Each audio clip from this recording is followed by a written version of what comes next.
ಬೆಂಗಳೂರಿನಲ್ಲಿ ಪ್ರಮುಖವಾಗಿ ಯಾರಾದರೂ ಹೆಬ್ಬಾಳ ಫ್ಲೈಓವರ್ನಲ್ಲಿ ಸಂಚಾರ ಮಾಡಬೇಕು ಅಂದರೆ ಕಿಲೋಮೀಟರ್ ಗಟ್ಟಲೆ ಟ್ರಾಫಿಕ್ ಜಾಮ್ ಆಗೋದು, ಏನಾದರೂ ಎಮರ್ಜೆನ್ಸಿ ಇದ್ದರೆ ಹೋಗಕ್ಕೆ ಆಗಲ್ಲ ಅನ್ನುವಂಥ ಪರದಾಟ ವಾಹನ ಸವಾರರಲ್ಲಿ ನೋಡೋದಕ್ಕೆ ಸಿಗ್ತಾ ಇತ್ತು. ಬಟ್ ಇನ್ನು ಮುಂದೆ ಇದೆಲ್ಲದಕ್ಕೂ ಕೂಡ ಮುಕ್ತಿ ಹಾಡಲಿದೆ.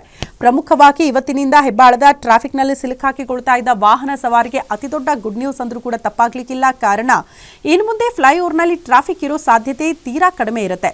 ಕಾರಣ ಇವತ್ತು ಹೆಬ್ಬಾಳ ವಿಸ್ತರಿತ ಫ್ಲೈಓವರ್ ಉದ್ಘಾಟನೆ ಆಗ್ತಾ ಇದ್ದು ಸರ್ಕಾರ ಎಲ್ಲಾ ರೀತಿಯ ಸಿದ್ಧತೆಯನ್ನ ಮಾಡಿಕೊಂಡಿದೆ. ಸಿಎಂ ಸಿದ್ದರಾಮಯ್ಯ ಹಾಗೂ ಡಿಸಿಎಂ ಡಿಕೆ ಶಿವಕುಮಾರ್ ಉದ್ಘಾಟನೆ ಮಾಡಲಿದ್ದು 700 ಮೀಟರ್ ಉದ್ದದ ಫ್ಲೈಓವರ್ ಇದಾಗಿದ್ದು 80 ಕೋಟಿ ರೂಪಾಯಿ ವೆಚ್ಚದಲ್ಲಿ ಉದ್ಘಾಟನೆ ಅಂದರೆ ಈ ನಿರ್ಮಾಣ ಕೂಡ ಆಗಿದೆ. ಫ್ಲೈಓವರ್ ಕೆಆರ್ಪುರಂ ಕಡೆಯಿಂದ ಮೇಕ್ರಿ ಸರ್ಕಲ್ ತನಕ ಕೂಡ ಸಾಗಲಿದ್ದು ಹೆಬ್ಬಾಳ ಭಾಗದ ಬಹುದೊಡ್ಡ ಟ್ರಾಫಿಕ್ ಸಮಸ್ಯೆ ನಿವಾರಣೆಗೆ ಸಹಕಾರಿಯಾಗಲಿದೆ. ಸದ್ಯ ಯಾವ ರೀತಿ ಸಿದ್ಧತೆ ಆಗಿದೆ, ಆ ಫ್ಲೈಓವರ್ ಯಾವ ರೀತಿ ನಿರ್ಮಾಣಗೊಂಡಿದೆ ಅನ್ನೋದ್ರ ಬಗ್ಗೆ ಅಲ್ಲಿಂದಲೇ metro bureau chief Ullas S Kiruvase ಒಂದು ಪ್ರತ್ಯಕ್ಷ ವರದಿ ಕೊಟ್ಟಿದ್ದಾರೆ. ನೋಡ್ಕೊಂಡು ಬರೋಣ.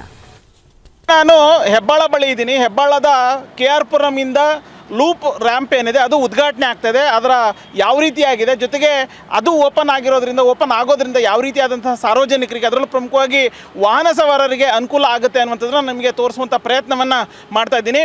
ನನ್ನ ಕ್ಯಾಮ್ರಾಮನ್ ಪೃಥ್ವಿಗೂ ಕೂಡ ಹೇಳ್ತಾ ಇದ್ದೀನಿ, ಅದನ್ನು ತೋರಿಸುವಂತಹ ಪ್ರಯತ್ನ, ಲೂಪ್ ರ್ಯಾಂಪ್ ಯಾವ ರೀತಿಯಾಗಿದೆ ಅನ್ನುವಂಥದ್ದನ್ನು ನೋಡ್ತಾ ಹೋಗ್ಬೋದು. ಇದು 2023ರಲ್ಲಿ ಆರಂಭ ಆದಂತಹ ಒಂದು ಕಾಮಗಾರಿ. ಸುಮಾರು 700 ಮೀಟರ್ ಉದ್ದ ಇರುವಂತಹ ಈ ಒಂದು ಹೆಬ್ಬಾಳ ಫ್ಲೈಓವರ್ ಅಂದರೆ ಲೂಪ್ ರ್ಯಾಂಪ್ ಅಂತಲೇ ನಾವು ಇದನ್ನು ಕರಿಬೋದಾಗುತ್ತೆ.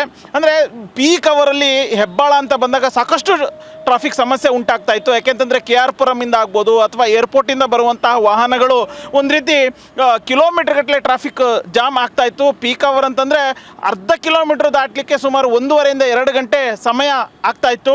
ಬಹುಜನರ ಬೇಡಿಕೆಯೂ ಕೂಡ ಇತ್ತು, ಇಲ್ಲಿ ಒಂದು ಪರ್ಯಾಯವಾದಂತಹ ಒಂದು ರ್ಯಾಂಪ್ ಬೇಕು ಅಥವಾ ಒಂದು ಫ್ಲೈಓವರ್ ಬೇಕು ಅಂಥೇಳಿ.